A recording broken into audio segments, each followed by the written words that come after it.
ನಮಸ್ಕಾರ ಸ್ನೇಹಿತರೆ, ನಾನು ನಿಮ್ಮ ಖಂಡಿಗಾಗ್ನಿ. ನಮ್ಮ ಝ್ಯಾಕ್ ಸ್ನೈಡರ್ ಅವರ ಬ್ಯಾಟ್ಮ್ಯಾನ್ ವರ್ಸಸ್ ಸೂಪರ್ ಮ್ಯಾನ್ ಅಥವಾ ಮ್ಯಾನ್ ಆಫ್ ಸ್ಟೀಲ್ ಸಿನಿಮಾನ ನೋಡಿದಾಗ ನಂಗೆ ಪರವಾಗಿಲ್ಲ ಅಂತ ಅನಿಸಿತು ಅಷ್ಟೇ. ಸೊ ಹಾಗೆಯೇ ಜಾಸ್ ವಿಡನ್ ಅವರ ಜಸ್ಟಿಸ್ ಲೀಗ್ ನೋಡ್ಕೊಂಡು ಬಂದಾಗ್ಲೂ ಸೇಮ್ ಫೀಲಿಂಗೇ ಬಂತು. ಎಲ್ಲುವೇ ಜಸ್ಟಿಸ್ ಲೀಗ್ನ ನಮ್ಮ ಸ್ನೈಡರ್ ಅವರು ಡೈರೆಕ್ಟ್ ಮಾಡಿದ್ದಿದ್ರೆ ಅದ್ಭುತವಾಗಿರ್ತಿತ್ತೇನೋ ಅನ್ನೋ ಫೀಲಿಂಗ್ ಏನಿರಲಿಲ್ಲ. ಬಟ್ ಲಕ್ಷಾಂತರ ಫ್ಯಾನ್ಸ್ಗೆ ಸ್ನೈಡರ್ ಕಟ್ ನೋಡಲೇಬೇಕಾಗಿತ್ತು. ಯಾವ ರೀತಿ ಹೋರಾಡಿದ್ರು ಅಂತಂದರೆ HBO ದವರು ಎಕ್ಸ್ಟ್ರಾ ಒಂದು $30-40 ಮಿಲಿಯನ್ ಖರ್ಚು ಮಾಡಿ ನೆನ್ನೆ ಜಸ್ಟಿಸ್ ಲೀಗ್ ಸ್ನೈಡರ್ ಕಟ್ನ ರಿಲೀಸ್ ಮಾಡಿದ್ರು. ಸೊ ಇವತ್ತು ನಾನು ನಿಮ್ಮ ಮುಂದೆ ಬಂದಿರೋದು ಆ ಸಿನಿಮಾ ಬಗ್ಗೆ ಮಾತಾಡೋದಕ್ಕೆ. ಇಲ್ಲಿ ವಿಮರ್ಶೆ ಜೊತೆಗೆ ಸ್ನೈಡರ್ ಕಟ್ ಮತ್ತು ವೀಡನ್ ಕಟ್ ಮಧ್ಯೆ ಇದ್ದಂಥ ವ್ಯತ್ಯಾಸ ಏನು, ಆ ಇಂಪ್ರೂವ್ಮೆಂಟ್ಸ್ ಏನು ಅಥವಾ ನೆಗೆಟಿವ್ಸ್ ಏನು, ಅದನ್ನು ಕಂಪ್ಲೀಟಾಗಿ ಎಕ್ಸ್ಪ್ಲೋರ್ ಮಾಡ್ತಾ ಹೋಗೋಣ. ಮೊದಲನೇದಾಗಿ ವಿಜುವಲ್ ಫಾರ್ಮ್ಯಾಟು. ಸ್ನೈಡರ್ ಅವರು 4:3 ಆಸ್ಪೆಕ್ಟ್ ರೇಷಿಯೋನ ಚೂಸ್ ಮಾಡ್ಕೊಂಡಿರೋದಕ್ಕೆ, ಅದಂದ್ರೆ IMAX ಫಾರ್ಮ್ಯಾಟು. ಬಟ್ ಎಲ್ಲೋ ಒಂದು ಕಡೆ ನನಗೆ ಅದು ಅಷ್ಟು ಕನೆಕ್ಟ್ ಆಗಲಿಲ್ಲ. ಅಂದರೆ ಎರಡು ಸೈಡಲ್ಲಿ ವರ್ಟಿಕಲ್ ಫಾರ್ಮ್ಯಾಟಲ್ಲಿ ಬರೋ ಬ್ಲ್ಯಾಕ್ ಲೈನ್ಸ್ ಸ್ವಲ್ಪ ಡಿಸ್ಟ್ರಾಕ್ಷನ್ ಅಂತ ಅನ್ನಿಸ್ತು. ನಾವು ಆ wide ಸ್ಕ್ರೀನ್ಗೆ adjust ಆಗಿಬಿಟ್ಟಿರ್ತೀವಿ.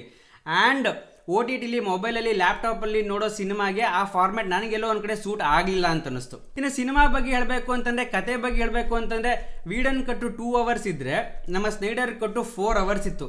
So extra 2 hours ಏನಿತ್ತು ಗುರು? ಹೊಸ ಕತೆ ಇತ್ತ ಅಂತಂದರೆ ಹೊಸದಾಗಿ ಏನಿರಲಿಲ್ಲ, ಕೋರ್ ಕತೆ ಸೇಮೇ ಇತ್ತು. ಬಟ್ ಉಪಕಥೆಗಳನ್ನ ಚೆನ್ನಾಗಿ ಆ್ಯಡ್ ಮಾಡ್ಕೊಂಡಿದ್ರು. ವೀಡನ್ ಕಟ್ಟಲ್ಲಿದ್ದಂತಹ ಮೇನ್ ಪ್ರಾಬ್ಲಮ್ ಏನಪ್ಪ ಅಂತಂದರೆ ತುಂಬ ಮೆಕ್ಯಾನಿಕಲ್ ಆಗಿತ್ತು ಅದು. ಅಂದರೆ ಸೀಕ್ವೆನ್ಸ್ ಮೇಲೆ ಸೀಕ್ವೆನ್ಸ್ ಬರ್ತಾ ಹೋಗುತ್ತೆ, ನರೇಷನ್ ಫಾಸ್ಟ್ ಆಗಿದೆ. ಬಟ್ ಎಲ್ಲೋ ಒಂದು ಕಡೆ ಡಿಸ್ಕನೆಕ್ಟೆಡ್ ಅಂತ ಅನಿಸ್ತಾ ಇತ್ತು.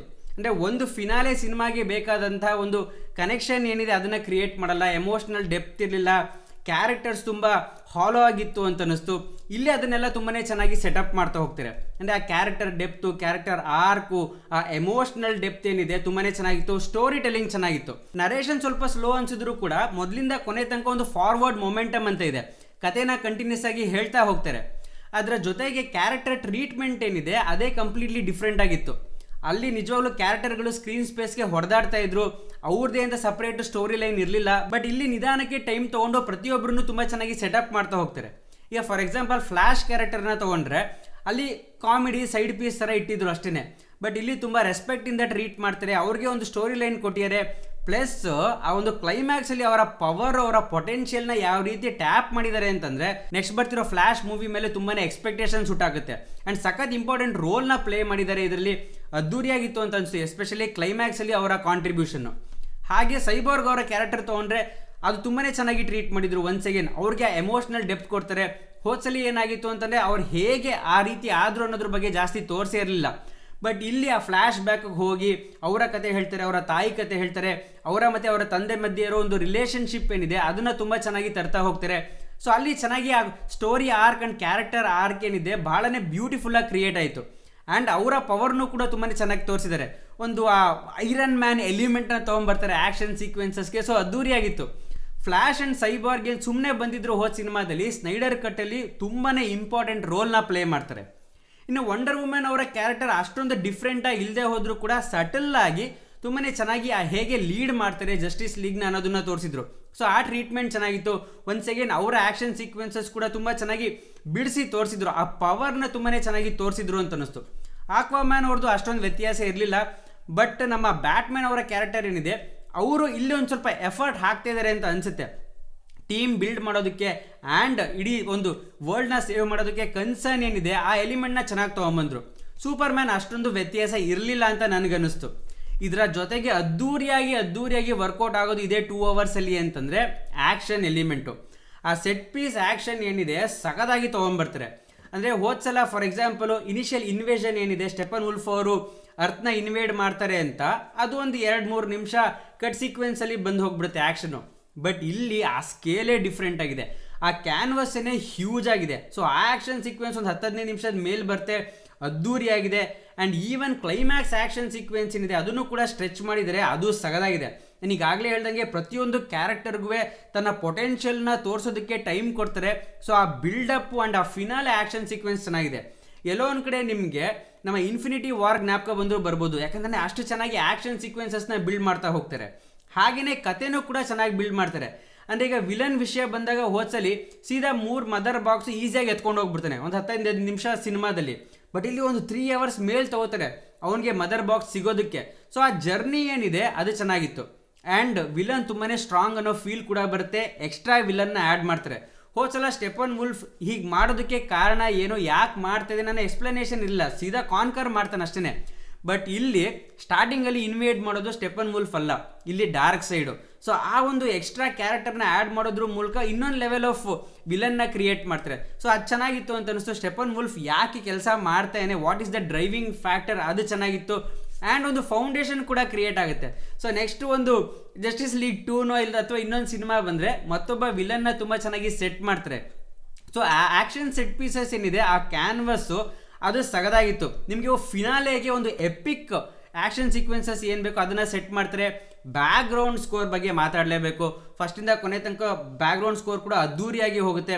ಒನ್ಸ್ ಅಗೇನ್ ಏನೇನು ಮಿಸ್ ಆಗಿತ್ತು ನಿಮಗೆ ಹಳೆ ಸಿನಿಮಾದಲ್ಲಿ, ಆ character depth, emotional depth, action ಸೀಕ್ವೆನ್ಸಸ್ಸು, ಎಪಿಕ್ ಬ್ಯಾಕ್ಗ್ರೌಂಡ್ ಸ್ಕೋರು ಎಲ್ಲದನ್ನು ಇದರಲ್ಲಿ ತೊಗೊಂಬರೋದ್ರಿಂದ ಸ್ನೈಡರ್ ಕೊಟ್ಟು ಎಲ್ಲ ರೀತಿನೂ ಒಂದು ಲೆವೆಲ್ ಮೇಲಿದೆ ಅಂತಲೇ ಹೇಳ್ಬೋದು. ಹಾಗಾದರೆ ನೆಗೆಟಿವ್ಸೇ ಇಲ್ವಾ ಅಂತ ನೀವು ಕೇಳ್ಬೋದು. ಇದನ್ನು ನಾವು ಕಂಪ್ಯಾರಿಸನ್ ಅಂತ ಮಾಡ್ತಾ ಹೋದಾಗ ಮಾತ್ರ Snyder cut is better then Whedon cut ಅಂತ ಅನ್ಬೋದು. ಬಟ್ ಇಂಡಿವಿಜುವಲ್ ಆಗಿ ಸಿನಿಮಾನ ಇಟ್ಟು ನೋಡಿದ್ರೆ ಆಬ್ವಿಯಸ್ಲಿ ಸಪ್ರೇಟಾಗಿ ಇದರಲ್ಲೂ ಕೂಡ ನೆಗೆಟಿವ್ಸ್ ಇದ್ದೇ ಇರುತ್ತೆ. 4 hours ರನ್ ಟೈಮ್ ಏನಿದೆ ಅದು ಆ್ಯಸ್ ಸಚ್ ಥಿಯೇಟರ್ಗೆ ರಿಲೀಸ್ ಮಾಡುವಂತಹ ವರ್ಷನ್ ಅಂತ ಅನ್ಸಲ್ಲ. ಆನ್ಲೈನ್ ಬರ್ತಾ ಇದ್ದಿದ್ದರಿಂದ, ಫ್ಯಾನ್ಸ್ ಕೇಳ್ತಾ ಇದ್ದಿದ್ದರಿಂದ ಒಂಥರ ಫುಲ್ ಫ್ಲೆಡ್ಜ್ ಆಗಿ ಹೋಗಿದ್ದಾರೆ. ಸೊ ಅವ್ರಿಗೆ ಆ ಫ್ರೀಡಮ್ ಇತ್ತು ಎಕ್ಸ್ಟ್ರಾ ಸೀಕ್ವೆನ್ಸಸ್ನ ಹಾಕೊಳ್ಳೋದಕ್ಕೆ. ಬಟ್ ಸಾಕಷ್ಟು ಸೀಕ್ವೆನ್ಸ್ ಥಿಯೇಟ್ರಿಗೆ ಬಂದಿದ್ರೆ ಕಟ್ ಆಗ್ತಿತ್ತು ಅಂತ ಅನ್ಸುತ್ತೆ. As a normal movie go over ಎಂಟರ್ಟೈನ್ಮೆಂಟ್ಗೆ ಅಂತ ನೋಡ್ತಾ ಇದ್ರೆ ಅವ್ರಿಗೆ ಸ್ವಲ್ಪ ಡ್ರ್ಯಾಗ್ ಆಗ್ತಾ ಇದೆ ಸಿನಿಮಾ ಅಂತ ಅನಿಸ್ಬೋದು. ಕೆಲವರಿಗೆ ಬೇಕಾದ್ರೆ ವೀಡನ್ ಕಟ್ಟೆ ಇಷ್ಟ ಆಗ್ಬಿಡ್ಬೋದು, ಯಾಕಂತಲೇ ನರೇಷನ್ ಫಾಸ್ಟ್ ಆಗಿತ್ತು ಅಲ್ಲಿ. ಆ್ಯಂಡ್ ಸುಮಾರು ಎಲಿಮೆಂಟ್ ಇದರಲ್ಲಿ ಏನು ಬರುತ್ತೆ ಅದೆಲ್ಲ ಗ್ರೌಂಡ್ ವರ್ಕ್ ಸೆಟಪ್ ಥರ ಇದೆ, ಫೌಂಡೇಶನ್ ಥರ ಇದೆ ಮುಂದೆ ಬರೋ ಸಿನಿಮಾಗಳಿಗೆ.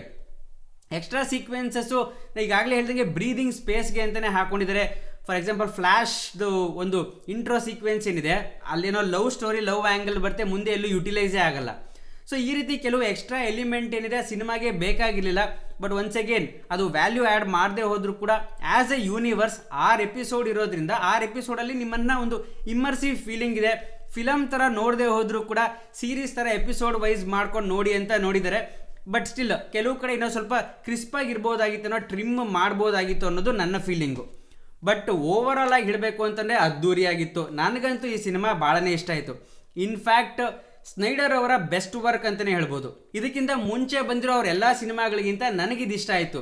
May be as A director ಅವ್ರಿಗೆ ಕಂಪ್ಲೀಟಾಗಿ ಎಕ್ಸ್ಪ್ರೆಸ್ ಮಾಡೋದಕ್ಕೆ ಒಂದು ಕ್ಯಾನ್ವಾಸ್ ಕೊಟ್ಟಿದ್ದಕ್ಕೆ, ಒಂದು ಫ್ರೀಡಮ್ ಕೊಟ್ಟಿದ್ದಕ್ಕೆ, ಒಂದು ಬಡ್ಜೆಟ್ ಕೊಟ್ಟಿದ್ದಕ್ಕೆ. ಆ್ಯಂಡ್ ಇಲ್ಲಿ ಯಾರು ಕಟ್ ಮಾಡಿ ಟ್ರಿಮ್ ಮಾಡಿ ಇಷ್ಟೇ ರನ್ ಟೈಮಲ್ಲಿ ಇರಬೇಕು ಅಂತ ಬಲವಂತ ಮಾಡ್ತಿರ್ಲಿಲ್ವಲ್ಲ, ಆ ಡೈರೆಕ್ಟರ್ಗೆ ಫ್ರೀಡಮ್ ಕೊಟ್ಟರೆ ಯಾವ ರೀತಿ ಇರುತ್ತೆ ವಿಷನ್ ಅನ್ನೋದು ಇಲ್ಲಿ ಕಾಣಿಸ್ತಾ ಇತ್ತು. ಸೊ ನನಗೆ ಈ ಸಿನಿಮಾ ಭಾಳನೇ ಇಷ್ಟ ಆಯಿತು. ಆ್ಯಂಡ್ ಮೋಸ್ಟ್ ಎಕ್ಸ್ಪೆಕ್ಟೆಡ್ ಎಂಟ್ರಿ ಏನಿತ್ತು ನಮ್ಮ ಜೋಕರ್ ಅವರ ಕೇಮಿಯೋ, ಅದು ಕೂಡ ಚೆನ್ನಾಗಿತ್ತು. ಅಟ್ಲೀಸ್ಟ್ ಜೆರೆಡ್ ಲೆಟೋ ಅವರು ಓಕೆ ಎಷ್ಟು ಕೆಟ್ಟದಾಗಿ ಕಾಣಿಸ್ತಾ ಇದ್ರು, ಎಷ್ಟು ಕೆಟ್ಟದಾಗಿ ಆ್ಯಕ್ಟಿಂಗ್ ಮಾಡಿದ್ರು ಸೂಸೈಡ್ ಸ್ಕ್ವಾಡಲ್ಲಿ, ಇಲ್ಲಿ ಸ್ವಲ್ಪ ರಿಡೀಮ್ ಆಗ್ತಾರೆ. ಬಟ್ ಸ್ಟಿಲ್ ಆ್ಯಸ್ ಸಚ್ ಇನ್ನೂ ಜಾಸ್ತಿ ನೋಡಬೇಕು. ಅಂದರೆ ಅವ್ರ ಪಾತ್ರ ಅವರಿಗೆ ಸೂಟ್ ಆಗುತ್ತೆ ಇಲ್ವಾ, ಅಥವಾ ನೆಕ್ಸ್ಟ್ ಸಿನಿಮಾದಲ್ಲಿ ಬರ್ತಾರೆ ಇಲ್ವಾ ನೋಡೋಕ್ಕೆ ಕಾಯ್ತಾ ಇದ್ದೀನಿ. ಅವರ ಮತ್ತು ಬ್ಯಾಟ್ಮ್ಯಾನ್ ಅವರ ಒಂದು ಕಾಂಬೋ, ಆ ಡೈಲಾಗ್ ಡೆಲಿವರಿ ಏನಿದೆ ಮಧ್ಯದಲ್ಲಿ ಒಂದು, ಅದು ಚೆನ್ನಾಗಿತ್ತು. ಸೊ ಓವರಾಲಿಗೆ ಹೊಸ ವಿಲನ್ಗಳನ್ನ, ಹೊಸ ಕ್ಯಾರೆಕ್ಟರ್ಗಳನ್ನ ತುಂಬ ಚೆನ್ನಾಗಿ ಇಂಟ್ರಡ್ಯೂಸ್ ಮಾಡ್ತಾರೆ. ಇರೋ ಕ್ಯಾರೆಕ್ಟರ್ಗಳಿಗೆ ಡೆಪ್ತ್ ಚೆನ್ನಾಗಿ ಕೊಡ್ತಾರೆ. ಕ್ಯಾನ್ವಾಸ್ ದೊಡ್ಡದಾಗಿ ಮಾಡಿ ಆ್ಯಕ್ಷನ್ ಸೀಕ್ವೆನ್ಸಸ್ನ ಚೆನ್ನಾಗಿ ಮಾಡಿದ್ರು. ಜಸ್ಟಿಸ್ ಲೀಗ್ಗೆ ಏನೊಂದು ಫಿನಾಲೆ ಡಿಸರ್ವ್ ಮಾಡಿತ್ತು ಅದು ನನ್ನ ಪ್ರಕಾರ ಆ ಒಂದು ಫಿನಾಲೆ ಇದರಲ್ಲಿ ಸಿಕ್ತು. ಸೊ ಆ್ಯಸ್ ಅ ಫ್ಯಾನ್ ನೀವೇನಾದರೂ ಜಸ್ಟಿಸ್ ಲೀಗ್ ನೋಡಿದರೆ ಅಥವಾ ನೀವೇನಾದರೂ ವಾರ್ನರ್ ಬ್ರದರ್ ಕಾಮಿಕ್ಸ್ ಫ್ಯಾನ್ ಆಗಿದ್ರೆ ಈ ಸಿನಿಮಾ ನಿಮಗೆ ಮಸ್ಟ್ ವಾಚು. ಆರಾಮಾಗಿ ಕೂತ್ಕೊಂಡು ನೋಡಿ, 4 hour ನನಗಂತೂ ಎಲ್ಲೂ ಬೋರ್ ಅನಿಸಲಿಲ್ಲ, ಎಂಜಾಯ್ ಮಾಡಿದೆ. ನೀವು ಎಂಜಾಯ್ ಮಾಡ್ತೀರಾ. ಸಪ್ರೇಟ್ ಫ್ಯಾನ್ ಜಸ್ಟಿಸ್ ಲೀಗ್ ನೋಡಿಲ್ಲ ಅಂತಂದ್ರು ಕೂತ್ಕೊಂಡು ನೋಡಿ, ನಿಮಗೂ ಅಷ್ಟೊಂದು ಬೋರ್ ಹೊಡ್ಸಲ್ಲ ಅಂತ ಹೇಳ್ತಾ ನನ್ನ ವಿಮರ್ಶನ ಮುಗಿಸ್ತೀನಿ. ಇದು ನಿಮಗೆ ಇಷ್ಟ ಆಗಿದ್ರೆ ಗೊತ್ತೇ ಇದೆ, ದಯವಿಟ್ಟು ಲೈಕ್, ಕಮೆಂಟ್, ಶೇರ್ ಎಲ್ಲ ಮಾಡಿ. ನಿಮ್ಗೇನು ಅನ್ನಿಸ್ತು ಸಿನಿಮಾ ಬಗ್ಗೆ ಅಂತ ಕಮೆಂಟ್ ಮಾಡೋದು ಮಾತ್ರ ಮರಿಲೇಬಿಡಿ.